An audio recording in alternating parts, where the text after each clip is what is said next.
Bíblia no livro de 1 Samuel, capítulo 8. Aleluia. Nós vamos falar de paternidade, vida no Espírito. Nós vamos fazer uma salada mista aqui. Amém? E no final vai dar tudo certo. Aleluia.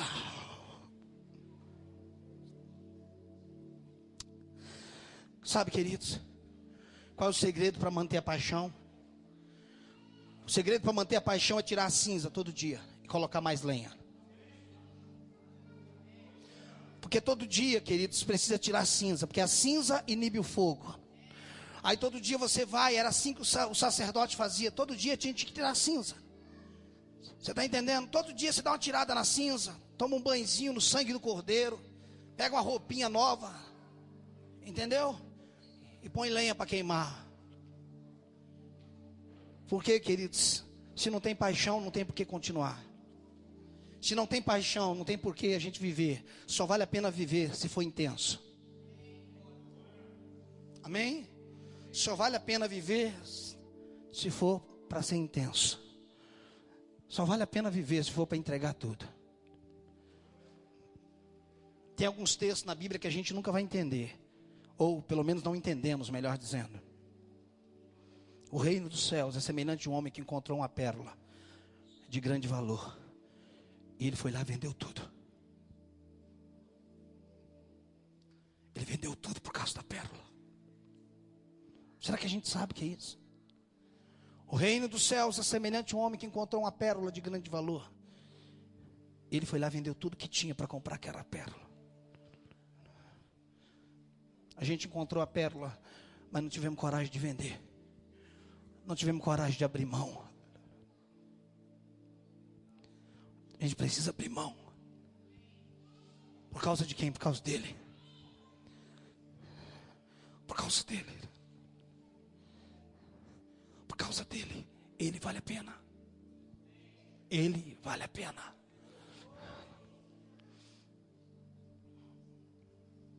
Pastor, mas a gente sofre. Se Jesus sofreu, por que você quer um caminho melhor do que o dele? Ele carregou a cruz que você não podia carregar, mas ele não disse que não tinha cruz para você. Ele falou que você não consegue carregar, eu carrego. Mas o que você consegue carregar, assuma. Amém? O sobrepeso ele carrega, mas o peso você leva. Tem uma cruz para você, meu irmão. Você está entendendo? Evangelho fácil é folclórico. Felicidade não é promessa, o que é promessa é companhia. Eu vou estar junto com você todo dia. Você está entendendo? Primeira fase, você é ovelha. Tudo para ovelha é fácil. É pasto verdejante, é descanso, é água tranquila. Aí você fala, Deus, eu quero mais. Ele fala, então vem, vamos para o vale da sombra da morte.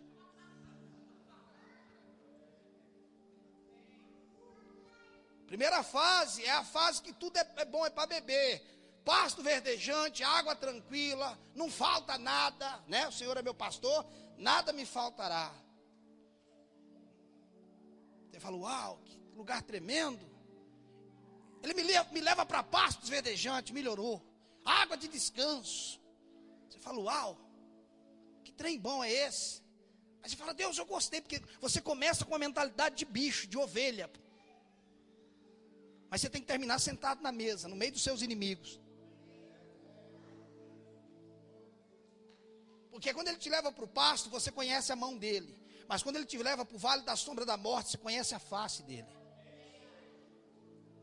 No pasto verdejante, a igreja conhece as mãos, mas pouca gente conhece o rosto dele.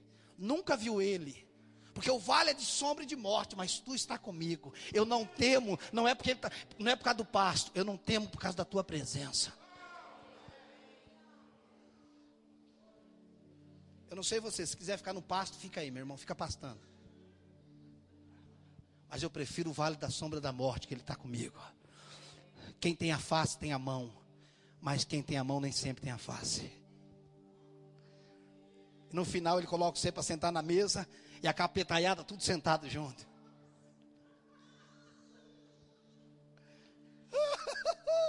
Você senta na mesa, tem capeta para tudo quanto é lado.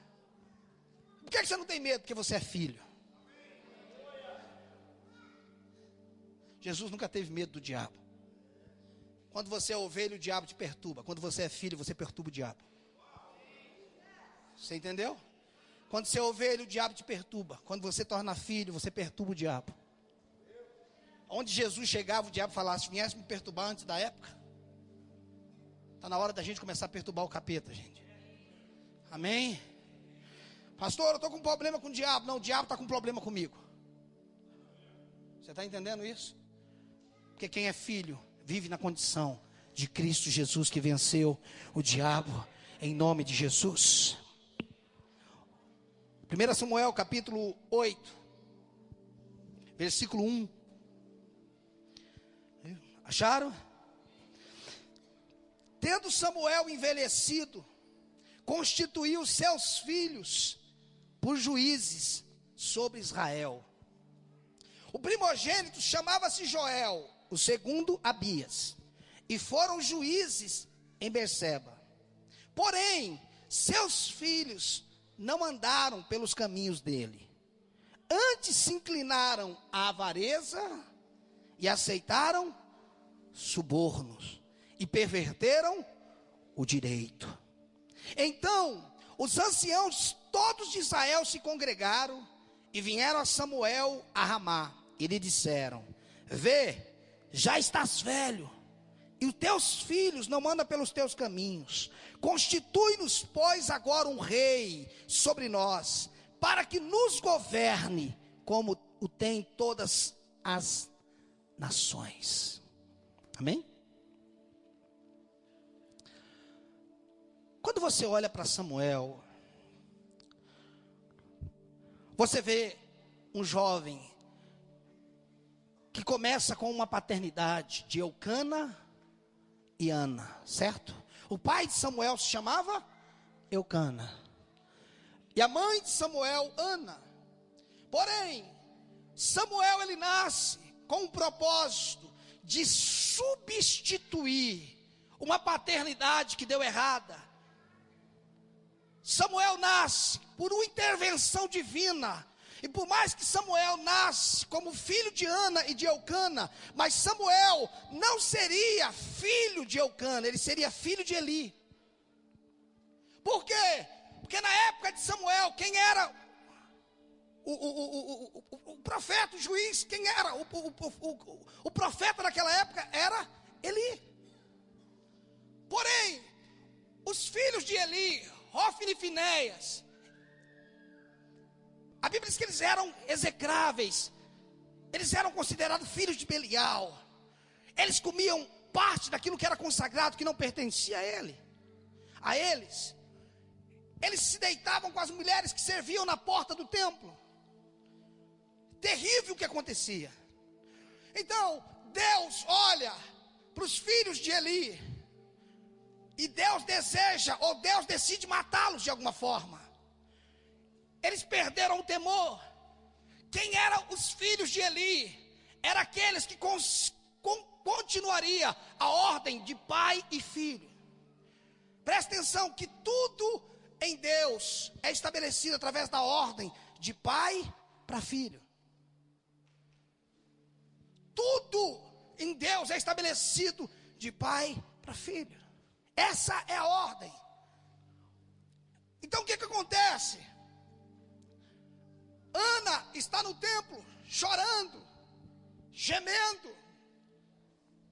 O sacerdote Eli, um homem que tinha perdido a visão fisicamente, tinha perdido a audição espiritualmente, ele era um homem surdo espiritual e cego naturalmente.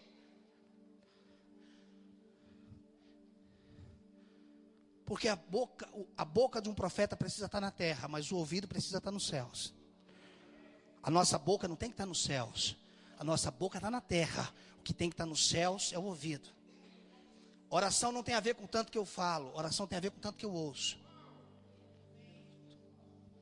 Você está entendendo? Nós estamos orando, não pelo tanto que falamos, mas pelo tanto que ouvimos. Porque o que vai mudar não é o que eu falo, o que vai mudar é o que Deus fala.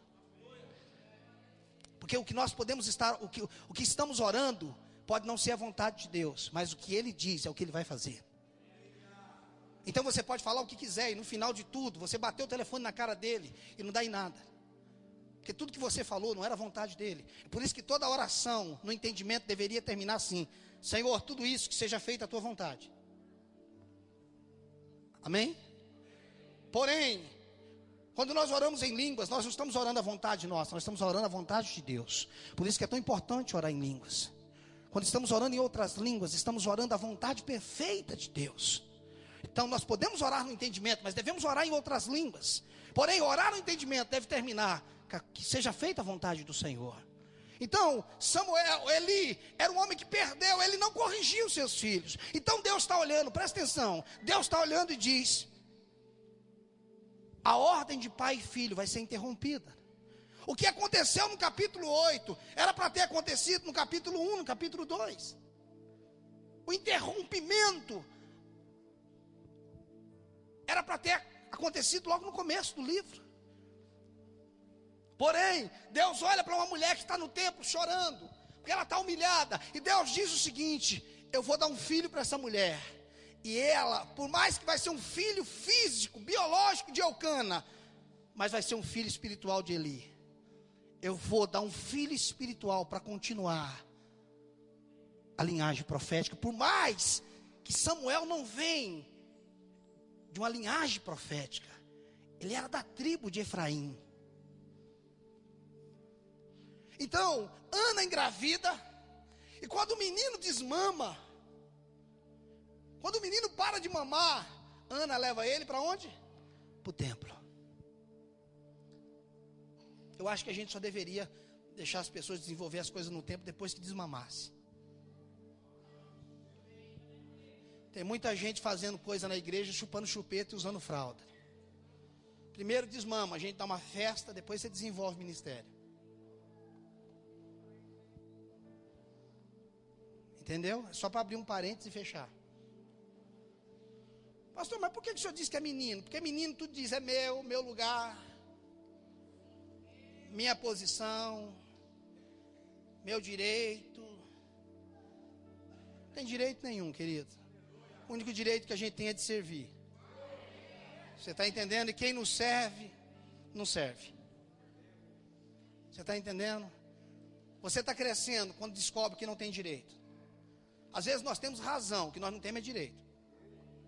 Pastor, mas quem tem razão tem direito. Não, Jesus tinha razão, mas nunca teve direito.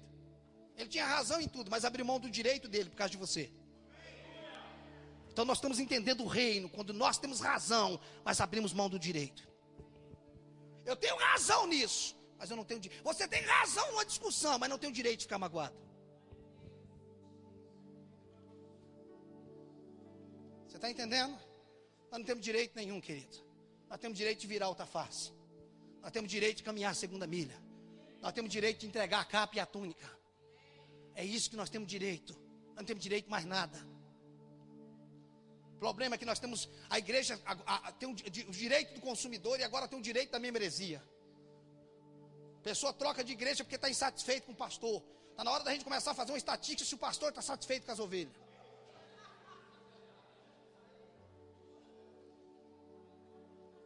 Final do ano, colocar uma lista de dispensa lá no quadro de aviso. Estamos entrando no ano de 2016. Por favor, passe lá atrás, veja se seu nome está na escala. A gente já não gosta disso, né? Mas a gente troca de pastor quando a gente quer. A gente só vive trocando de pastor porque a gente não encontrou uma paternidade. Porque a gente troca de pastor porque não encontramos um pai. Porque você troca de pastor, mas de pai não. Então nós precisamos entender essa linhagem. Mas outro dia, quem sabe, a gente fala sobre isso. Vamos continuar aqui.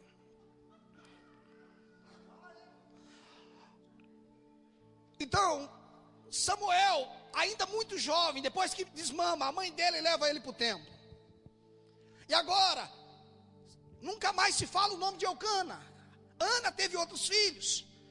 Deus retribuiu a ela, mas aquele filho era dele.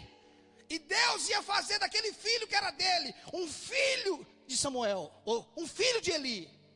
E agora ele começa a servir ao Senhor perante Eli.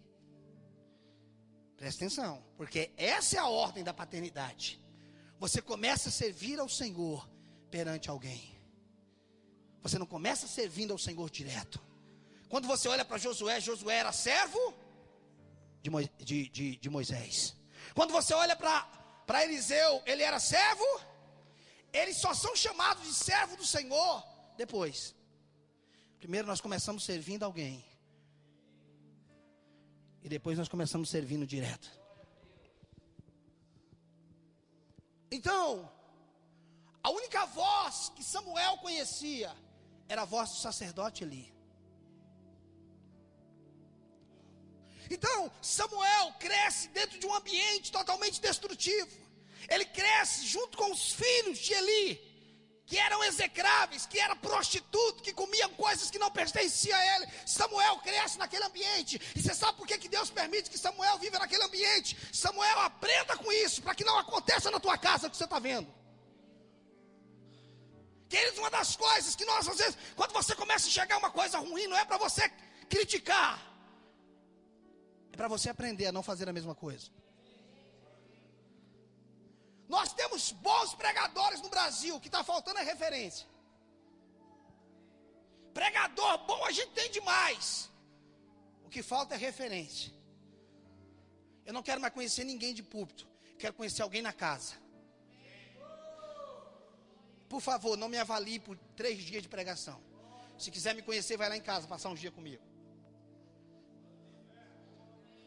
Você está entendendo? Vamos parar de fazer aliança do púlpito. Porque quando fazemos aliança de púlpito, fazemos aliança de dons. Mas quando fazemos aliança por relacionamento, fazemos aliança de caráter. Eu precisava de uma semana para a gente pregar aqui, gente.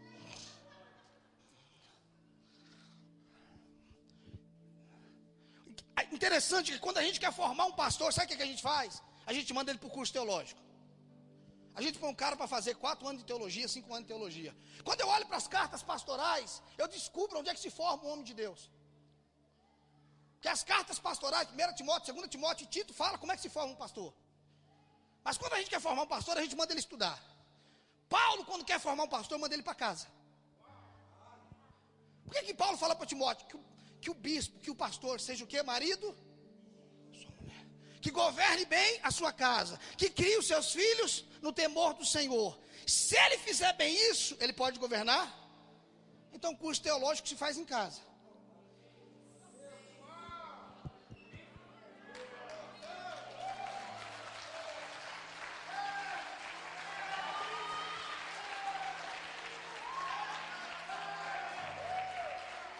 Lugar de fazer curso teológico é com a família. É por isso que Davi é diferente de tudo. Porque Davi não é ungido na igreja primeiro, ele é ungido em casa. Davi recebeu 3 unções, a primeira foi em casa. Meu irmão, não importa se você é ungido na cidade ou no Brasil, você tem que ser ungido em casa. Davi foi ungido em casa, Davi foi ungido na cidade e Davi foi ungido na nação. Essa é a ordem. Você está entendendo? Judeia, Samaria, confins da terra. Eu costumo falar que Noé é um homem que alcançou graça. Mas Deus chamou Noé pela graça, não pela pregação, porque Noé pregava ruim demais. Pensa num cara que não pregava nada, era Noé. Porque um cara que passa 120 anos pregando, ele não consegue converter ninguém. Esse cara era ruim de mensagem. O cara passa 120 anos pregando uma mensagem. Ninguém acredita na mensagem dele. Só tem um porém, no dia do dilúvio a família dele entrou. Então, querido, se você não conseguir colocar ninguém dentro da arca, que pelo menos a tua família entre. Você está entendendo? Pelo menos a nossa casa tem que entrar. Esse é o nosso papel. A nossa família tem que entrar na arca.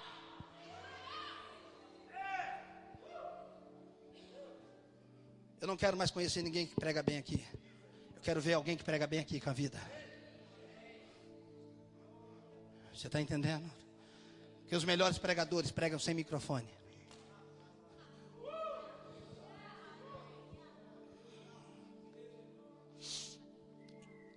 E Samuel é criado nesse ambiente. Ele é criado num ambiente terrível. E um dia Deus começa a desenvolver um relacionamento com Samuel. Mas é interessante que Samuel não consegue identificar a voz de Deus. E mesmo o sacerdote Eli Já que não ouvia há muito tempo a voz de Deus, porque naquele tempo a profecia era rara, as visões eram raras.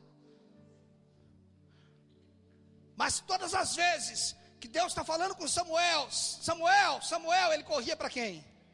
Para Eli. Porque o fundamento da paternidade é que você começa a ouvir Deus através do teu pai. Porque a princípio nós não identificamos a voz de Deus. E pela segunda ou terceira vez que Deus chama Samuel, Samuel vai até Eli. Ele lembra: ah, quando Deus falava comigo era assim. A coisa mais terrível que pode acontecer na nossa vida é quando nós não ouvimos mais a voz de Deus. Escute, a coisa mais terrível que um homem de Deus e uma mulher de Deus pode passar é quando ele não consegue ouvir a voz de Deus. Nós podemos perder tudo. O que nós não podemos é deixar de ouvir a voz de Deus.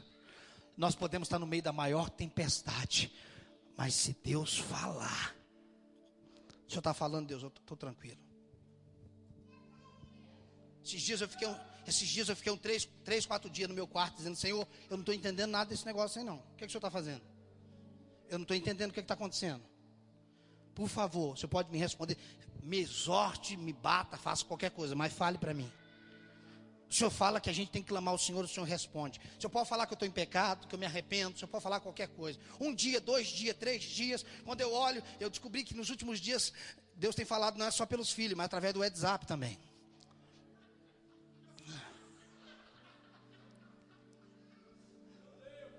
E de repente chegou uma mensagem no WhatsApp, a mensagem em áudio. Eu falei: rapaz, eu estou ouvindo até uma mula, quanto mais um WhatsApp. Eu abri o WhatsApp, tinha uma mensagem dizendo assim: você não está entendendo nada, mas sou eu que estou mudando tudo.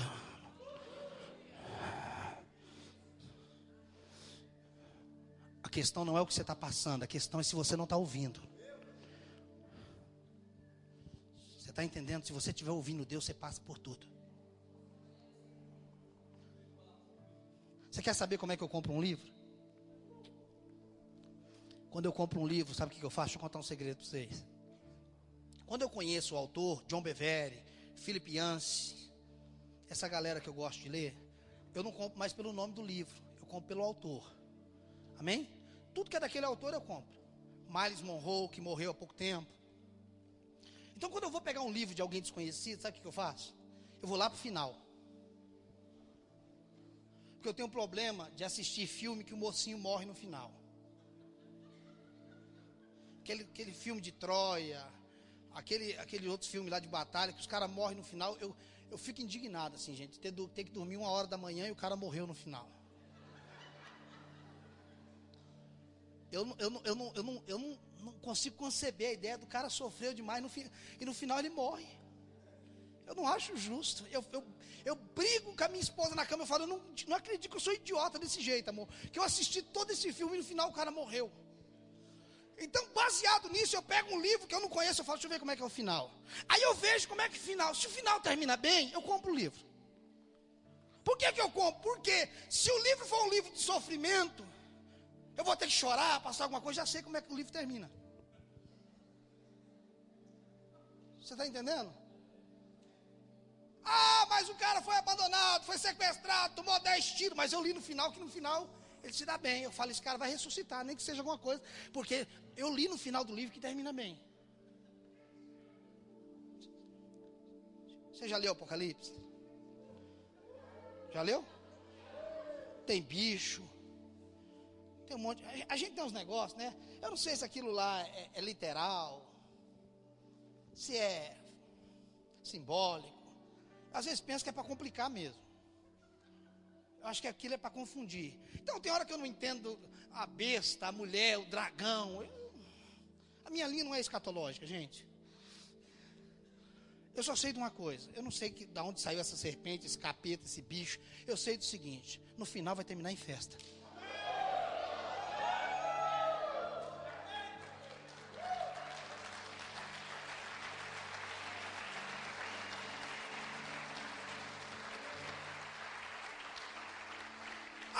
Mas tem a mulher e o dragão, tem os cavalos preto, vermelho, azul, cor-de-rosa. Eu não sei de onde saem aqueles bichos tudo. Eu sei que no final vai ter a boda do cordeiro. Eu vou estar lá. Acabou. Acabou. Queridos, se Deus falou como é que você vai terminar, fique tranquilo com o meio. Porque o meio não me impedirá de chegar no fim.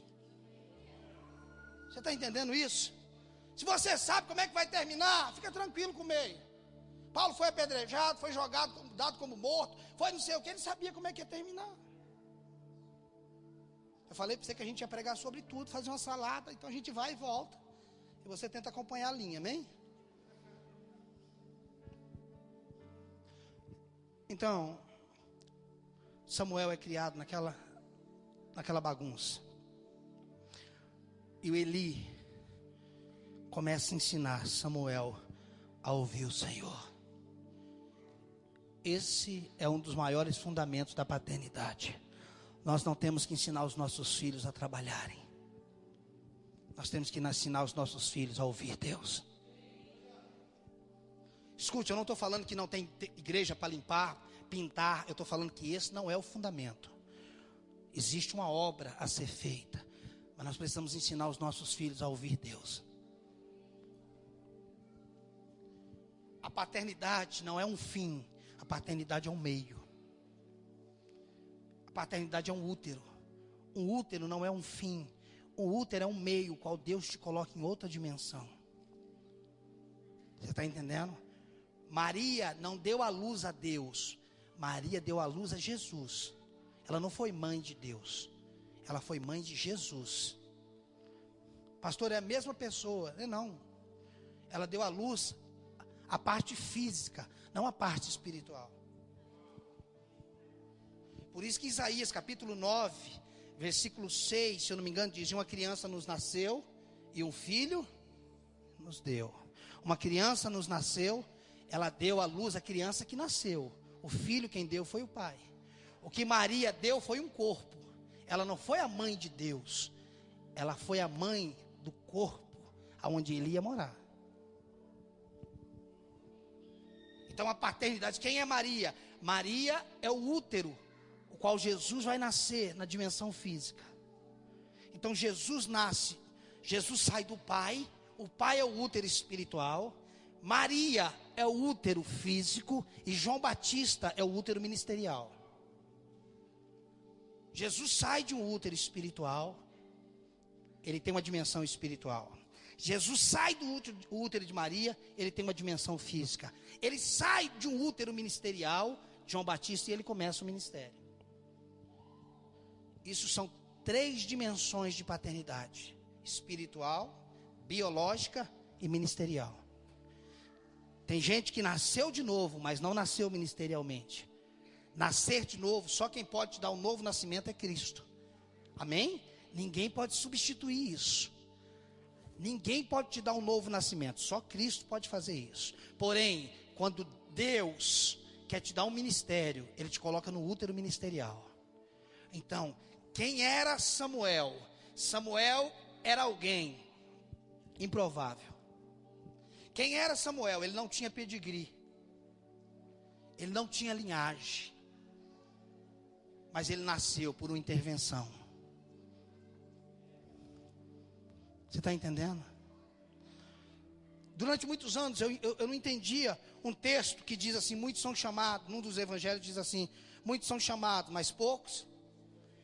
Não parece assim injusto? Se eu chamo um monte, aí na hora você não me escolhe, eu estava doidinho para ir. Né? Imagina que Deus olhasse assim e falasse: eu quero levantar alguns. Aí levanta o Jairo, você não, mas eu queria. Não, você não. Não é verdade? Não parece que é injusto? Deus chama todos. Muitos são chamados, mas poucos escolhidos. Eu passei anos para entender. Eu falo: não, Deus, isso o Senhor me chamou, mas não me escolheu. Eu quero ser escolhido.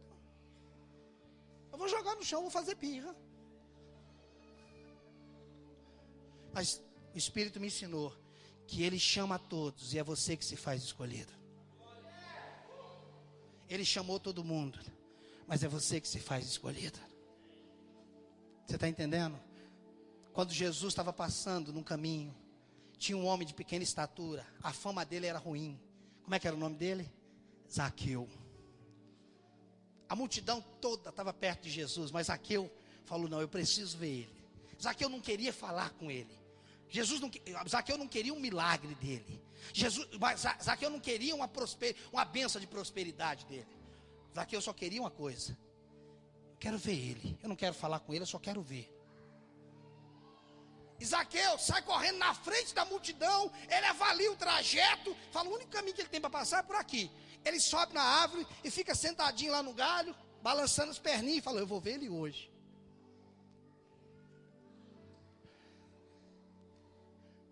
O que esse homem tinha? Um anseio, um desejo de ver o Senhor. E Jesus está passando, a multidão está ali atrás dele, por um milagre, por uma cura, por uma comida. Quando Jesus chega debaixo da árvore, ele olha para cima e fala, Zaqueu, desce. Não vai ter jeito, eu vou ter que ir para a tua casa hoje. Imagina quantas pessoas queriam levar Jesus para casa. Mas aquele homem provocou algo em Jesus, que fez Jesus querer ir para a casa dele. Eu não sei se eu fui chamado para a obra, mas que eu me ofereci, eu tenho certeza.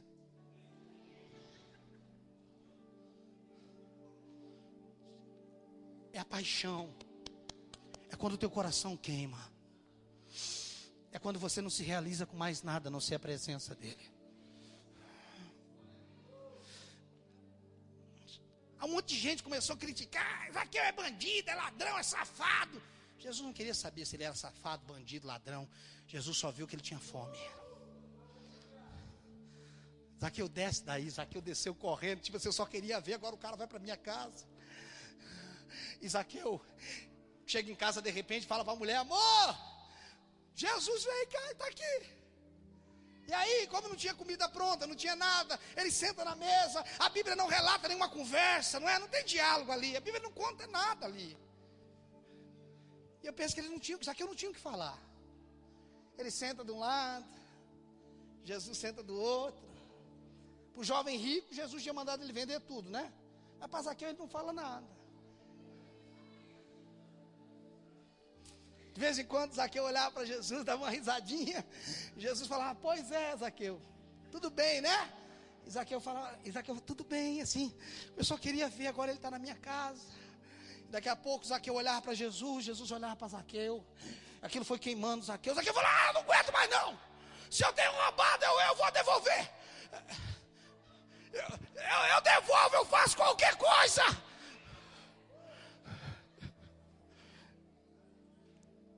Quando Jesus entra, quando ele assume o lugar,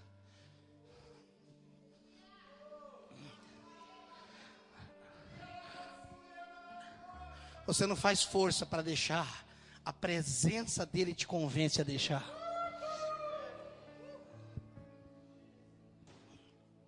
A presença dele nos convence a deixar.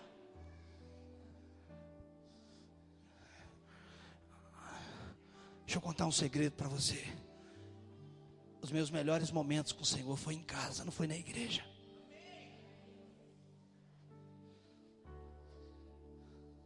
Eu não estou anulando a igreja, porque a igreja somos nós.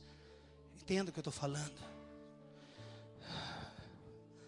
Às vezes eu estou num culto e o povo não entra e eu já estou dentro.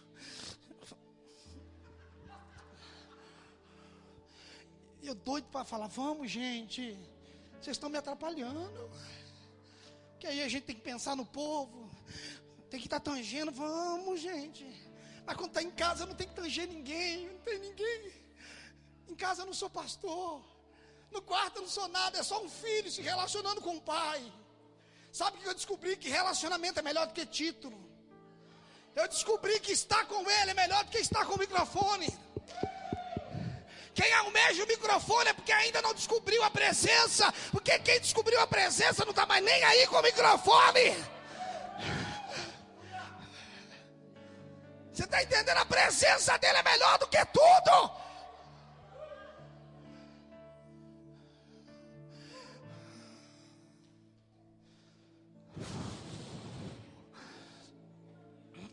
Aleluia.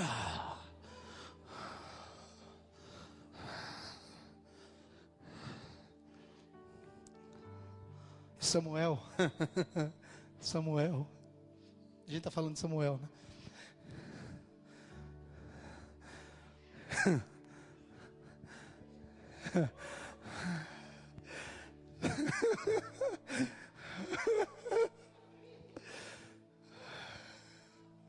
Samuel começa a ouvir Deus.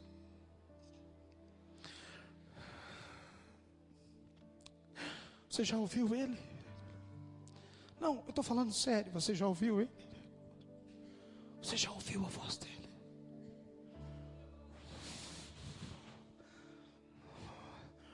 Eu precisaria de algum tempo para te contar cada coisa que ele já me falou.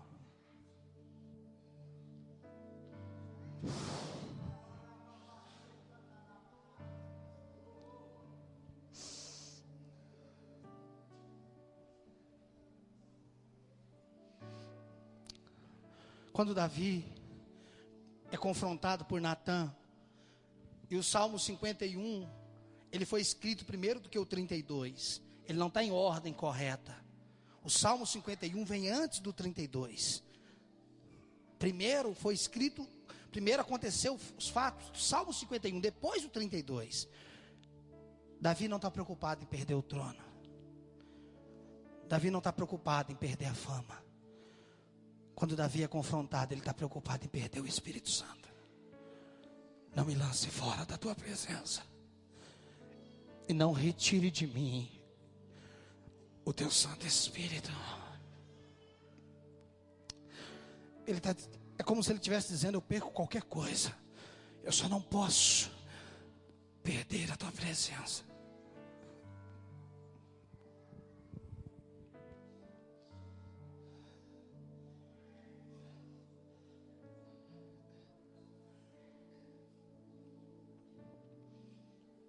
Que eu não posso perder a presença dele. O que eu não posso perder é a voz dele. No caminho da paternidade, nós temos que ensinar os nossos filhos a ouvir Deus. Às vezes nós queremos que o pastor, que o líder, dê resposta para tudo. Eu não sou responsável para dar resposta para tudo. Eu sou responsável para te mostrar quem é que tem a resposta. Eu não sou obrigado a saber tudo. Pastor foi ensinado a responder tudo, a dar resposta para tudo. Quando ele não tem, ele inventa uma. Mas sem resposta ele não fica. Porque ele foi, a figura de um pastor é que ele é o super-homem, que ele tem o telefone do Batman, que ele sabe onde é que Deus fica escondido. O papel de um pastor é mostrar o caminho. 3 João verso 4, porque é um capítulo só, né? 3 João verso 4 diz: eu não tenho maior alegria do que essa, em saber que os meus filhos andam na verdade. Você está entendendo? A paternidade, um pastor, ele não deve fazer uma igreja dependente dele. Quem faz isso é a religião. O verdadeiro pastor ensina aonde comer e aonde beber. Existem dias que um pastor traz uma comida fresca, pronta para o rebanho vem e come. Mas tem dia que o pastor tem que chegar e dar a receita, não a comida. Vai para casa e prepara e coma lá. Você está entendendo? Vá para o teu quarto e vai fazer a comida lá. Nós não podemos trazer comida pronta todo dia. Nós precisamos mostrar a jornada, a vida cristã, a caminhada. É isso que Eli está ensinando para Samuel. Porque Samuel recebe a paternidade de Eli. Queridos, nós somos uma geração órfã. O diabo tem trabalhado na paternidade desde a nossa infância. Se eu fizesse, eu não vou ter medo de falar o que eu vou falar agora. Sem medo de estar julgando, a maioria de nós não tivemos uma boa paternidade biológica. Sem medo de falar, sem medo de errar, a maioria de nós não tivemos uma boa paternidade. E o diabo está trabalhando desde a nossa infância, para que nós tenhamos problema com a paternidade. A padroeira do Brasil, eu não entendo como é que é padroeira, porque padroeira vem de pai. Se era para ser mãe, era madroeira. Ou não? Padroeira é de pai. Mas misturou pai com mãe, virou padroeira. Era para ser madroeira. Então, o diabo vem trabalhando desde a infância, para que nós venhamos ignorar uma paternidade biológica. Nós venhamos de uma cultura que pai tem muitos, mas mãe é uma só. Mentira. Mentira. Só tem um pai. 1 Coríntios capítulo 4, versículo 14, 15, 16. Por mais que tenhais milhares de preceptores, contudo não tenhais muitos pais. Eu em Cristo vos gerei. Não tem muito pai não, tem um pai só. E aí nós crescemos sem a figura paterna. Por quê? Porque Jesus não vem da linhagem de Maria. Jesus vem da linhagem de José. Quem era da tribo de Davi, era da linhagem de Davi, melhor dizendo, era José, não Maria. A Bíblia nem relata de que linhagem Maria era. Por ela ser prima de Isabel, nós deduzimos que ela é da linhagem de Levi. Mas a Bíblia não diz que linhagem que ela é. Então Jesus não é conhecido pela mãe, Jesus é conhecido pelo pai. Então, nós sofremos a ausência paterna. E aí, queridos, nós temos dificuldade de conhecer Deus como Pai. Nós temos dificuldade. Nós conhecemos Ele como Jeová Jireh, Jeová Rafá, Jeová Nissi, Jeová Tidsiqueno, Jeová Shalom, Jeová não sei o que. Querido, se você não conhecer Deus como Pai, você perdeu o melhor de Deus. Porque o melhor dele é a sua paternidade. O melhor de Deus é a sua paternidade. Ele é o seu pai. Ele é o seu pai. Ele é o seu pai. Quem foi abandonado pelo pai, em algum momento da sua vida vai achar que Deus o abandonou. Quem foi abandonado, quem foi maltratado pelo pai, a religião criou algo que Deus manda doença para tratar nos filhos. Coloca doença você no seu filho. Coloca uma febre de 40 graus nele para ele aprender a não desobedecer mais você. Você faz isso? Faz isso? Põe ele 30 dias de cama para ele aprender. Você faz isso? Você é melhor do que Deus? Por que ele faria isso com você? Ele é seu pai. Ele está dizendo: eu não concordo com você, mas eu te amo. Escute. Quem fugiu dele depois que pecou foi Adão. Ele estava no mesmo lugar e no mesmo horário de sempre. Marcos, depois que o homem pecou, Deus não deixou de vir não. Por que Deus não veio? Porque pecou. No mesmo horário, na viração do dia, Deus estava lá. E sabe como é que Deus está? A voz dele gritava pelo jardim: Adão, cadê você? E eu acho isso tão bizarro, tão esquisito, porque Deus sabia onde é que ele estava. Por que Deus lá não foi atrás da árvore e falou: Adão, o que você está fazendo aí? Como é que Deus está perguntando o que ele já sabe? É que tem coisa que ele quer ouvir de você. Eu sei o que você fez, eu sei onde é que você está, mas me diga você, onde é que você está e o que você fez. Eu quero ouvir de você.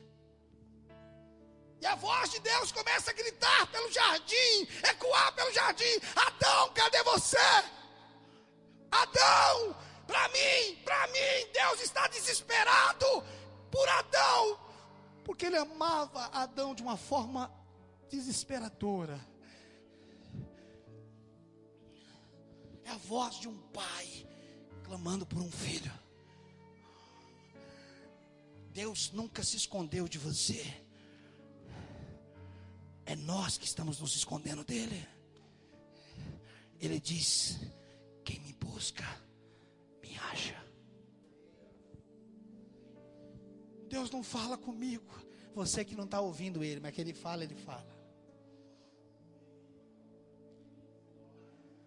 Querido, Deus, lá no Éden.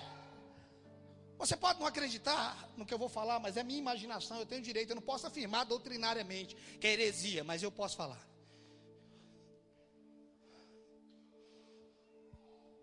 Eu vejo Deus no Éden,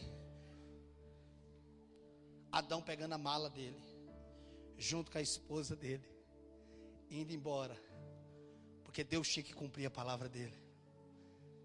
E eu vejo Deus chorando, e Adão indo embora, e Deus dizendo para Adão: filho, não vai muito longe não, eu vou dar um jeito de trazer você de volta.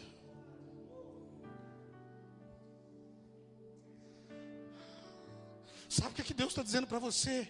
Que um dia esteve tão perto, se relacionou tanto. Ele está dizendo: eu vou arrumar um jeito de trazer você de volta para mim.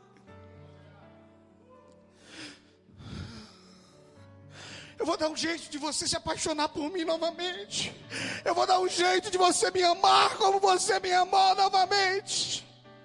Deus está falando: olha, capeta, eu vou te dizer uma coisa: do ventre da mulher nascerá um que resgatará a humanidade. Olha, diabo,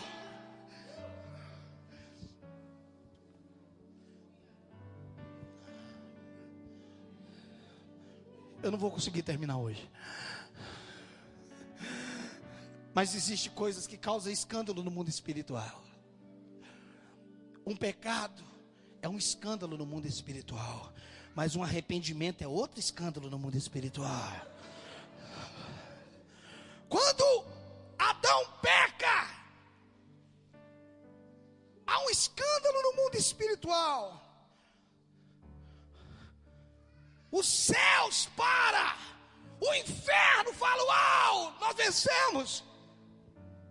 Nós tiramos o que ele tinha, um escândalo acontece. Imagina o ambiente dos céus.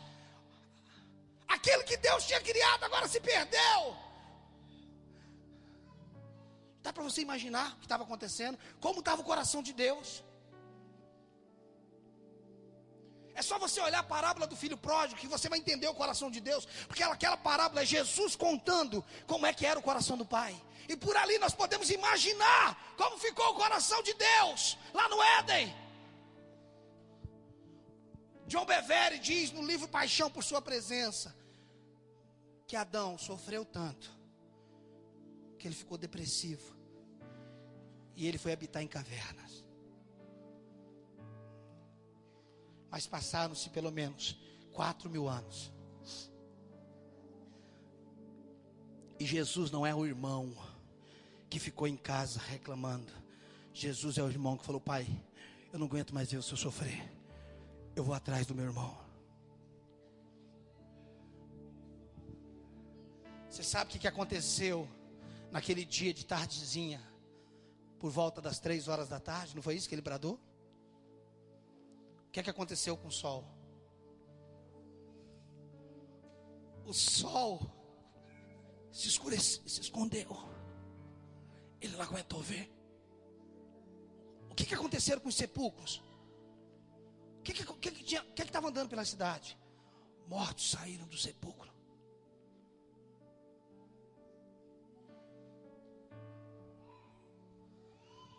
Quando você assiste o filme A Paixão de Cristo, você consegue ter uma noção. Você sabe o que estava acontecendo? Outro escândalo.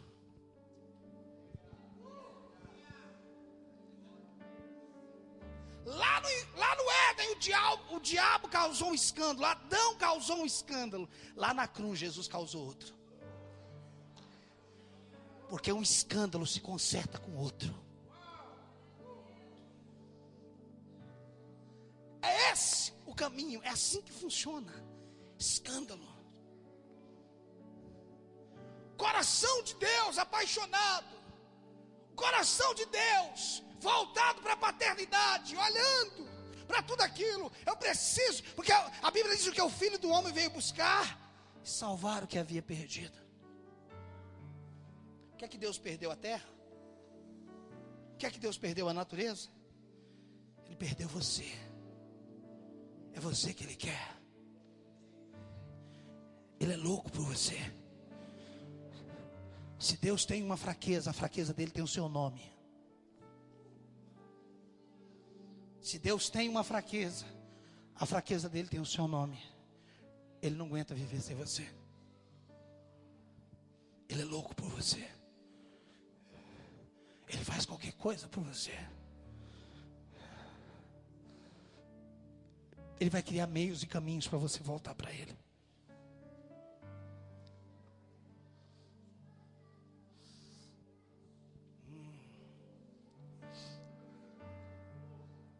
É por isso que amar a Deus não é uma iniciativa. Amar a Deus é uma revelação que você teve do amor dele e você decidiu corresponder. Ninguém decide amar a Ele do nada. Nós só decidimos amar a Ele correspondendo ao amor que Ele tem por nós. Porque a Bíblia diz que Ele nos amou primeiro. Ele nos amou quando nós ainda éramos pecadores. Ele não te amou porque você fez algo certo. Ele te amou porque Ele ama você pelo que você é e não pelo que você tem. Ele não te ama pelos teus acertos. Ele não deixa de te amar pelos teus erros. Ele simplesmente te ama. Você entende isso? Esse é o caminho da paternidade. Nós anulamos paternidade por ações, por coisas que são feitas. Mas Deus não. Você não vai deixar de ser filho dele.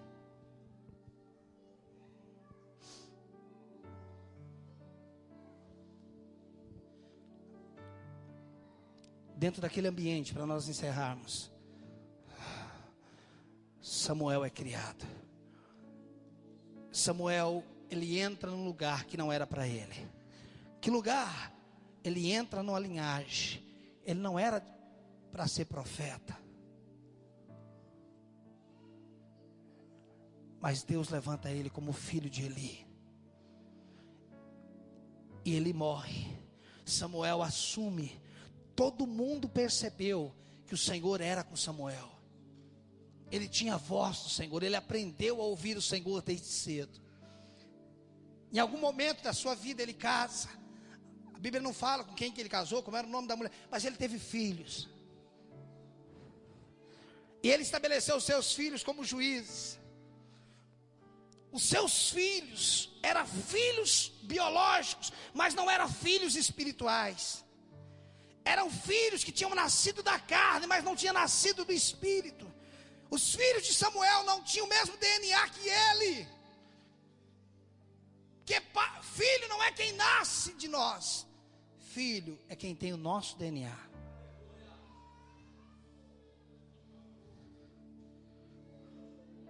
Tem gente que não nasceu de você e é seu filho. Tem gente que nasceu de você e não é seu filho. Eu estou falando da paternidade espiritual.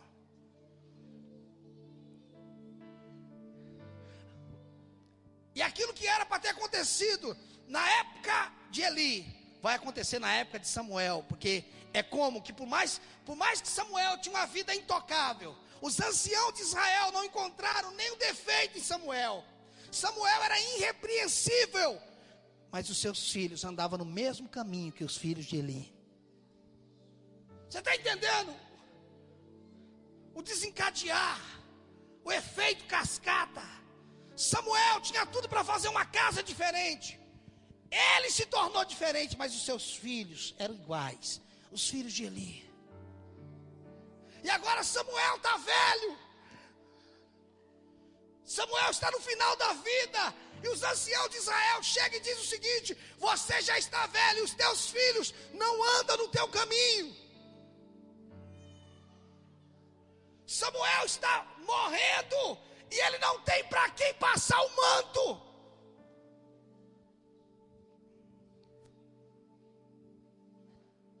Quando nós não geramos filho, nosso ministério morre no dia que nós morremos. Quando nós não geramos filho, junto com o nosso caixão vai o nosso ministério.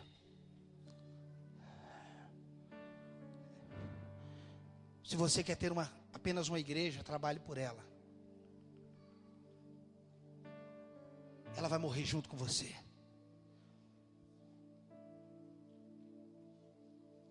Porque o fracasso de um líder não não significa não ter uma igreja grande.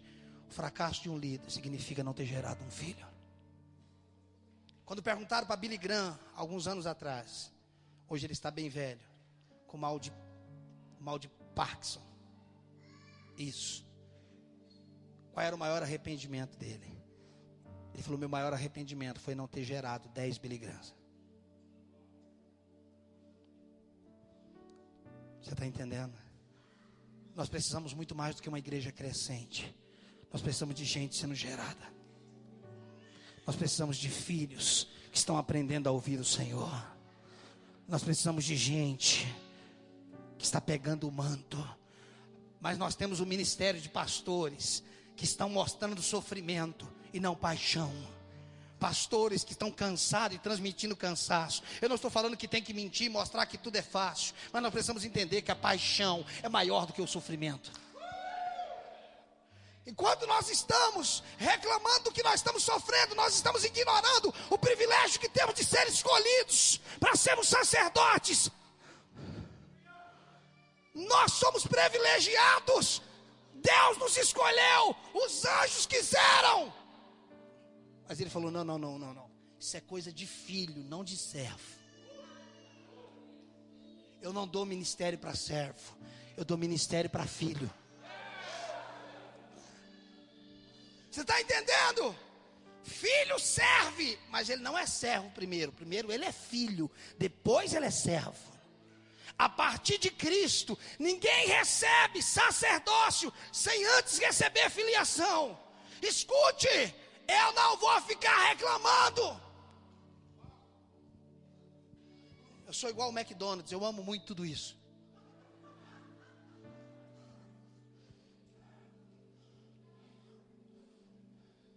Já viu o slogan do McDonald's?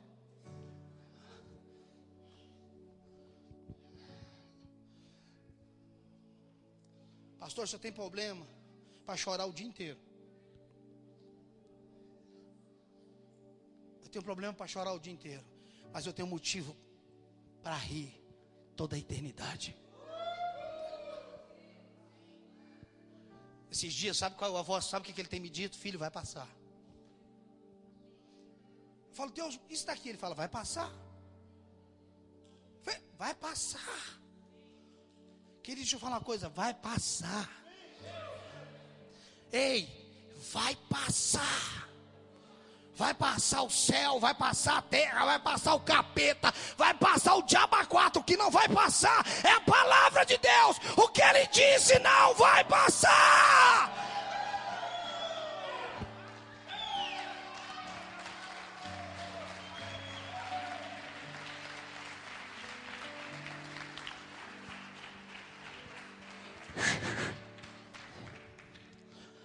Vamos parar, né? Vamos parar. Tem dia que eu estou no meu quarto, eu falo: capeta, onde é que você está? Sabe o que eu digo? Se eu posso falar com Deus, eu posso falar com o capeta também. Se Deus me ouve, o capeta não ouve. Pastor, isso é bíblico, eu não sei, eu faço.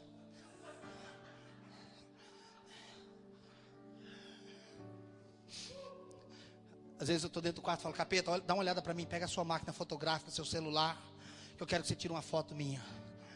Eu ergo minha mão e digo: eu te adoro, Jesus. Capeta, você sabe a guerra que eu estou enfrentando, não sabe? Eu acho que é até você que está fazendo. Tira uma foto minha, eu quero que você tire uma foto minha assim. Eu te adoro, Jesus. Te amo. Eu te adoro.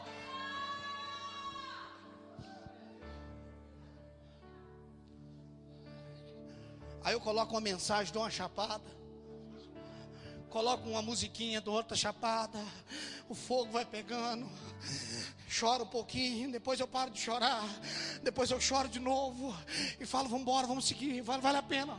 Vai passar, 70 anos passa rápido, 80 anos passa rápido, 90 anos passa rápido, mas a eternidade não vai passar. Eu estou já chegando.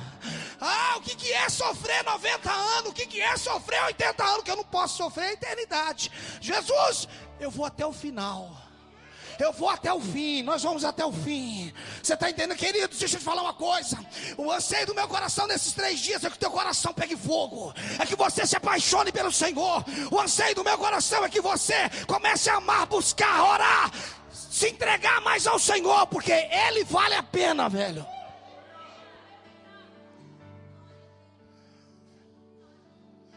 Vamos colocar de pé, vamos, amanhã a gente continua.